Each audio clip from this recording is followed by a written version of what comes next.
What's going on, guys? Thank you so much for tuning in to Late to Hoops.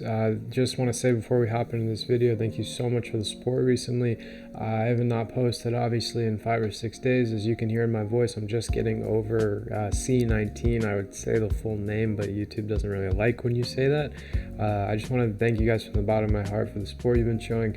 I'm not trying to rush back into anything. I just miss talking to you guys and posting videos, so just bear with me with my voice today. When I speak too loudly, my throat feels like I'm swallowing glass, but I do, like I said, miss talking to you guys. Today's video, we're just going to be recapping the new year and a lot of the new stuff that's been going on. Let's waste no more time and jump right into this. So first and foremost, we have RJ Barrett and Emmanuel Quickley being moved to the Toronto Raptors for Precious, I'm not going to butcher his last name, and obviously OG Anunoby to the New York Knicks. This is a fascinating move because I had a lot of flack in regards to my Zach LaVine trade video.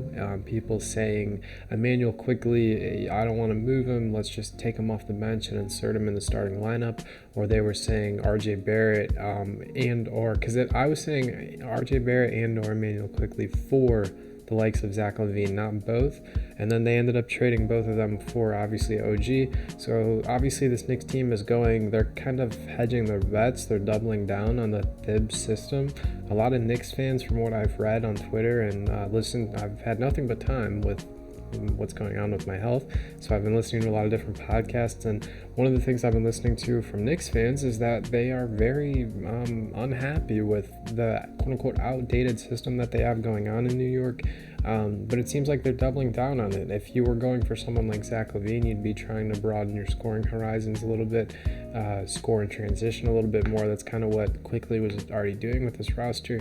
However, you're going for a lengthy defending, talent, and OG Anunoby's talent is very unknown. Precious, his ceiling is very untapped as well. He didn't get as many minutes as one would have liked. And Toronto is someone who was drafted 3 or 4 years ago now, which is weird to say out loud because I remember 3 or 4 years ago drafting him in all my 2K sims. That's neither here nor there. Precious Achiuwa, he just very, very Toronto Raptors like talent, just like Pascal, just like OG, just like Chris Boucher. These long, kind of explosive, good defender, maybe could develop into a three-point shooter.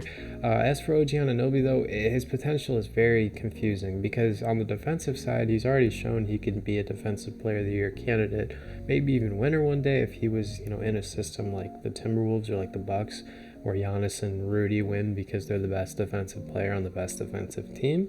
I don't know if New York can be that, but both of these teams ended up getting a win in their first game. I would be interested to see if Julius Randle and OG are spending a lot of time together, trying to maybe polish OG's bag a little bit more, just trying to get him into better playing shape on the offensive side of the ball, because he can definitely score 15 to 18 to 20 points a night. It's just a matter of how efficiently he can do it, how straining it is on his body, how straining it is on just his energy, and if it's really what the team needs. At the end of the day, you have to play your role to win a championship. As for the other side of this thing, the Raptors also picked up their first win with the new squad.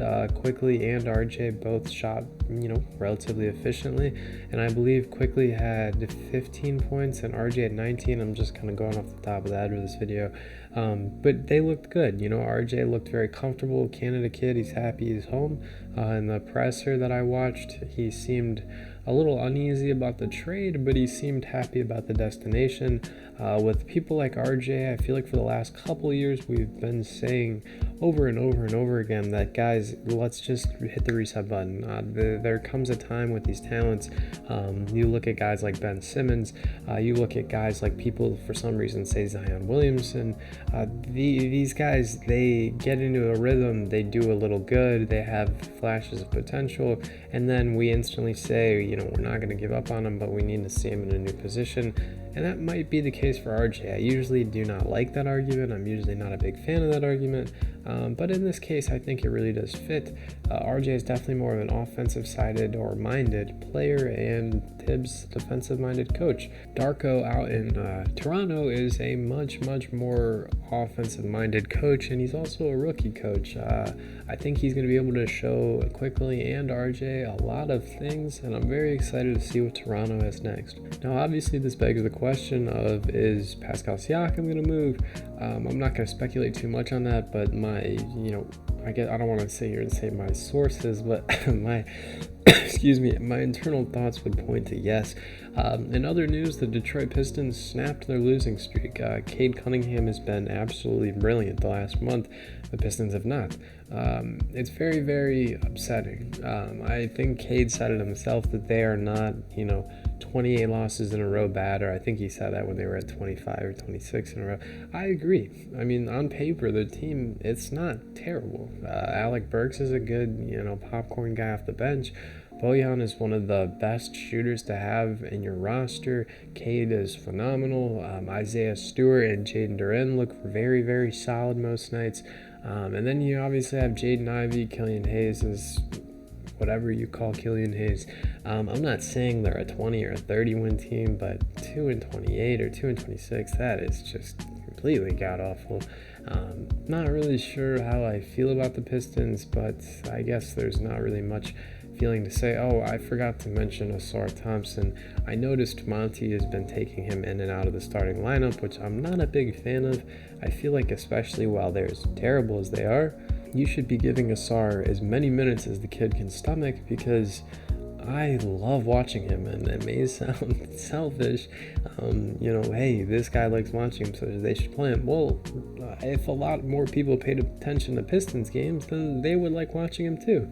He's brilliant in transition. He's a great defender. He is a very timely rebounder. The only problem is, like his brother, he can't shoot the ball worth a shit. I hate to say it, but he's going to learn, though. He's young, dude. Young people, it's not like the 60s, the 70s, and the 80s where, if you don't shoot, you don't shoot. I mean, look at a guy like Al Horford or Brook Lopez, who prolonged their career even into now in the future.